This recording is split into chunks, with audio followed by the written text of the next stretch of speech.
بقرعید کو قرآن کریم کی سخت بے حرمتی کی گئی اور اس کو معاذ اللہ آگ لگا دی گئی.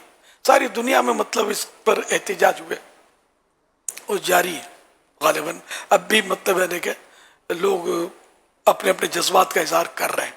یہ بڑا شرمناک، دردناک، کربناک اور غمناک واقعہ ہوا. ذرا مسلمان کا دل تو چلے گا کہ یہ اللہ پاک کی کتاب ہے، ہمارا ایک ایک حرف پر اس قرآن پر ایمان ہے. قرآن کریم کے ایک حرف کا بھی انکار کرنا اور ایمان نہ رکھنا یہ کفر ہے. تو یہ پورے قرآن پر ہمارا ایمان ہے، ہماری مقدس کتاب ہے. تو اس پر ظاہر ہے کہ مسلمانوں کو جتنا صدمہ ہو وہ کم ہے. تو ہم نے مطلب اپنا کچھ عرصے پہلے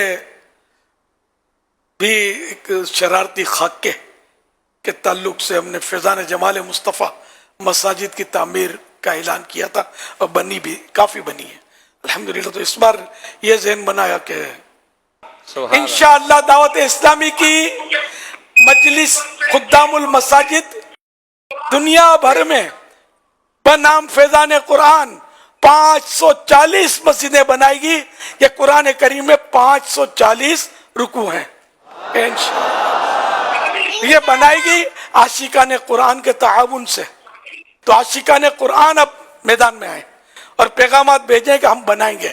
ہم قرآن کریم کے چاہنے والے ہیں، ہم قرآن کریم کے عاشق ہیں، ہم قرآن سے محبت کرتے ہیں اور انشاءاللہ دنیا بھر میں مسجدیں بنائیں گے بھی اور ان کو آباد بھی کریں گے انشاءاللہ.